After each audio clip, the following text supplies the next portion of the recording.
చాలా మార్పులు వచ్చినాయండి. ఒకటి కాదు, రెండు కాదు. సరే. ప్రతిదీ ప్రక్షాళన చేసాం. ఉమ్. ఎగ్జిస్టింగ్ ఉన్నటువంటి ఏదైతే ఉందో సిస్టమ్స్ అన్ని కూడా ఉమ్. స్ట్రీమ్ లైన్ చేసాం. ఉమ్. ప్రతిదీ ఒకటి కాదు, రెండు కాదు. అన్నప్రసాదం అప్పటికి ఇప్పటికి నక్కకు నాగలు తేడా ఉంటుంది. 60,000 70,000 ఈరోజు 2 లక్షల మంది భోజనం చేస్తున్నారు పర్ డే. మొన్న మేము కూడా తిన్నాను సార్ ఇక్కడ. రుచికరమైన భోజనం. చాలా సాంబార్ మాత్రం చాలా బాగుంటుంది. సో అట్లా ప్రతి ఇష్యూలోని, ఎందుకంటే ఈ అకామిడేషన్ ఏదైతే ఉందో ఆడ మెయింటెనెన్స్ కానీ, టాయిలెట్స్ శుభ్రంగా ఉంచడం, ఈ పబ్లిక్ టాయిలెట్స్ కూడా అమెరికాలో ఏ రకంగా స్టాండర్డ్ మెయింటైన్ చేస్తారో ఆ విధంగా మెయింటైన్ చేయడం. ఎక్కడ కూడా చిన్న రోడ్డు మీద ఒక చిన్న పేపర్ కూడా కనపడదు, మీరు కావాలంటే చూడండి. ఎందుకంటే ఎప్పటికప్పుడు మేము అంత క్లీనింగ్ పెడతాం.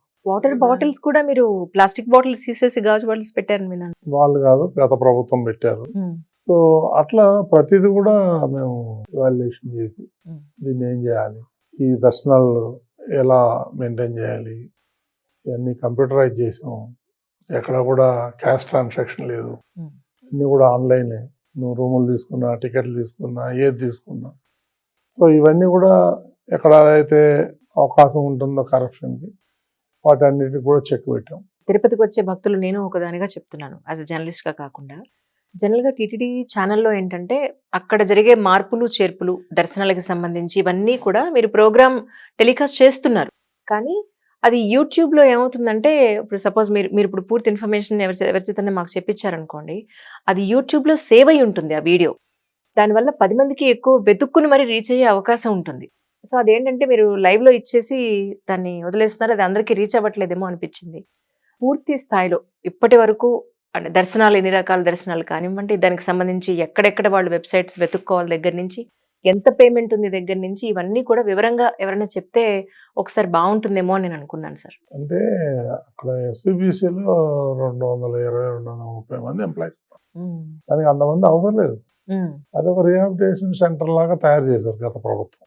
ఎవరన్నా పోయి ఉద్యోగం కావాలంటే ఎస్విబిసిలు ఇచ్చేవా, వాడు క్వాలిఫైడా లేదా, పోస్టులు ఉన్నాయా లేవా, వాడు ఎలిజిబుల్లా లేదని వాళ్ళకి సంబంధం లేదు. వాళ్ళు వస్తారు, జాయిన్ అవుతాడు, వాడు వెళ్ళిపోతాడు. ఎవ్రీ మంత్ శాలరీ మాత్రం పడిపోతుంది. ఆ విధంగా ఉంటే ఆడు పనిచేసేవాడు ఎవడు? ఇప్పుడు మేము వచ్చిన తర్వాత దాన్ని కొంచెం ప్రక్షాళన చేసి 1 by 1 తీసుకెళ్తున్నాం. దాన్ని ఎక్స్పెండిచర్ తగ్గించి, మ్యాన్ పవర్ తగ్గించి, మంచి మంచి ప్రోగ్రాంలు ఒక అతన్ని సీఈఓగా వేసాము. అతను వచ్చిన తర్వాత కొన్ని మార్పులు కనిపిస్తున్నాయి, ఇంకా రావాలి, మార్పులు చేస్తాం. కానీ టీటీడీకి సంబంధించి ఏదైనా ఇన్ఫర్మేషన్ ఉన్నా కూడా, ఇదిగోండి ఈ కార్యక్రమం ఉందంటే, ఎలాగూ టీవీ5 నుంచి కొంత ఇన్ఫర్మేషన్ వెళ్ళినా, టీటీడీ ఛానల్ నుంచి కొంత ఇన్ఫర్మేషన్ వెళ్ళినా కూడా, ఎవరి ఛానల్కి వాళ్ళకి సపరేట్ వ్యూవర్స్ ఉంటారు సార్, డెఫినెట్గా. సో అలాంటివి ఏమైనా ఉన్నప్పుడు తప్పకుండా మా వంతు బాధ్యతగా మేము కూడా చేస్తాం. ఏమైనా ఉంటే కనుక చెప్పండి. అట్లేం లేదమ్మా. ఇప్పుడు మా దగ్గర సిపిఆర్ డిపార్ట్మెంట్ ఉంటుంది, పబ్లిక్ రిలేషన్. ప్రతి ప్రోగ్రాం రేపు ఏం జరగబోతుంది, ఎల్లుండి ఏం జరగబోతుంది, ఈవేళ సాయంత్రం ఏం జరగబోతుంది అనేది ప్రతిదీ వాళ్ళకి మెసేజ్లు వెళ్తాయి. సిపిఆర్ డిపార్ట్మెంట్ పెద్ద డిపార్ట్మెంటే ఉంది మన దగ్గర. కమ్యూనికేట్ చేస్తాం.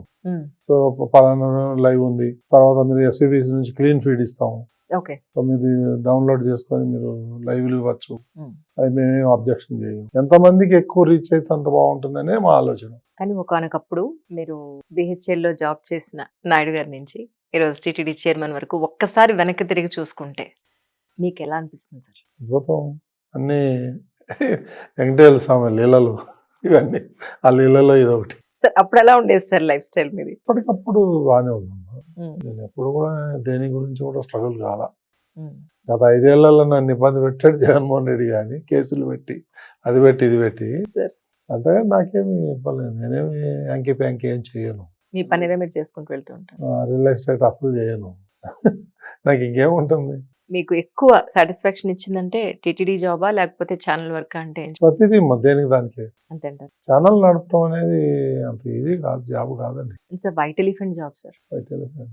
కానీ నేను ప్రాఫిట్ లాగా రన్ చేస్తున్నా అంటే ఎంత కష్టపడితే అట్లా వస్తుంది. అబ్సల్యూట్లీ. మేనేజ్మెంట్